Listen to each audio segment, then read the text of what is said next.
Hi class, welcome to Module 2. Module 2 takes a look at the universe, and within this lecture video we're going to talk about universal shape, we're going to talk about universal motions, and then we will also take a look at the origins of both the universe, galaxies, and the solar system.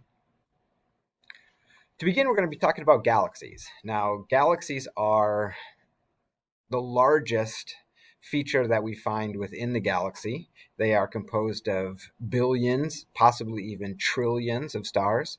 They've got a particular shape. They've got different ways that they move, and we're going to try to investigate that and take a look at that.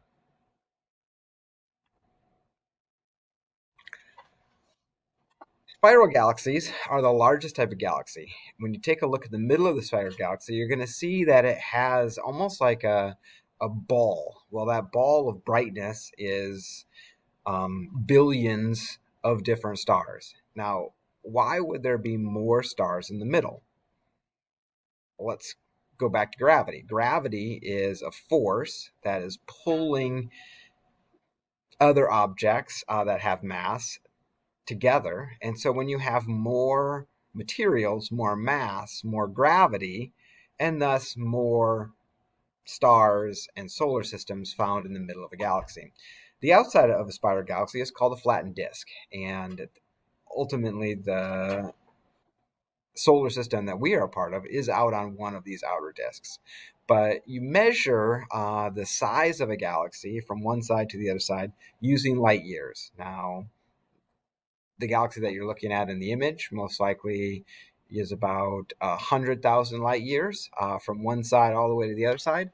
And then if you look at it from top to bottom, you probably have about 10,000 light years from the top to the bottom. A second category of galaxies are the elliptical galaxies.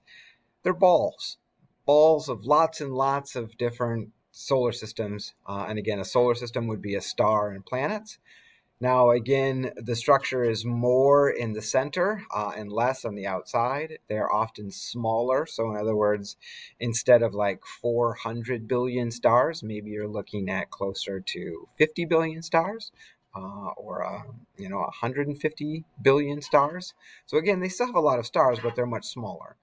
The shapes of the elliptical galaxies ultimately are either more round, like what you see here, or they can become a little bit more football shaped.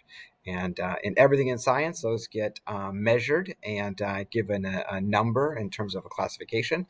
So 0 would be very circular, and if you were to have like E9, would be a very football-shaped elliptical galaxy.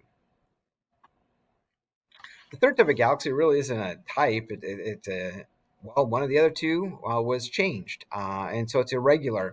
So there's not really a shape. There's more gas and dust, and a large collision between, say, a spiral galaxy and another large spiral galaxy, or a spiral galaxy and a small elliptical galaxy, it's going to cause the elongation, the pulling apart of what was once either a spiral or an elliptical galaxy. And so irregular galaxies are ultimately the result of a collision.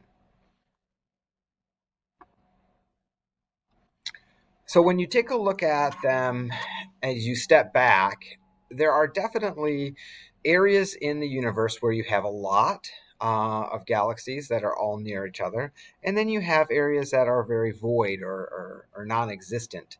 And so these groups we call clusters. So a cluster is just a smaller group, and then a supercluster would be a much larger group of galaxies. Let's talk a little bit about our Milky Way. Our Milky Way galaxy is a spiral galaxy.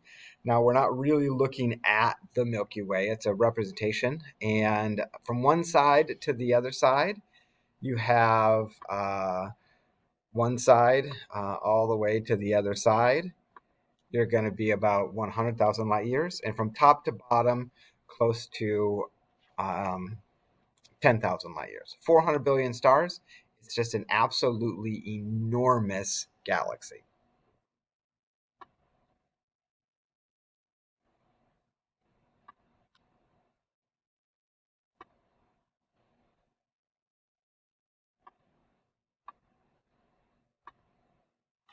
Okay, let's move on.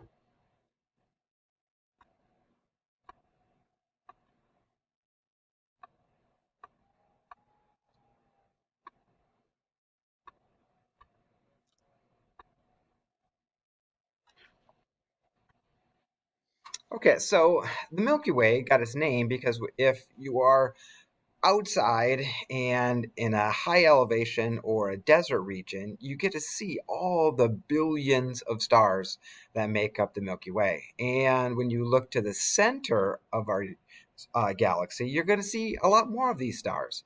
So these are two pictures taken by our Dr. Zabo, and these were taken in the middle of Africa.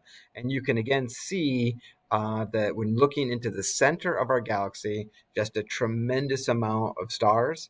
Um, it's kind of awe-inspiring. So I would hope that you could get outside yourself, get to our own local desert, and be able to recognize that Milky Path, which ultimately is the center of our galaxy.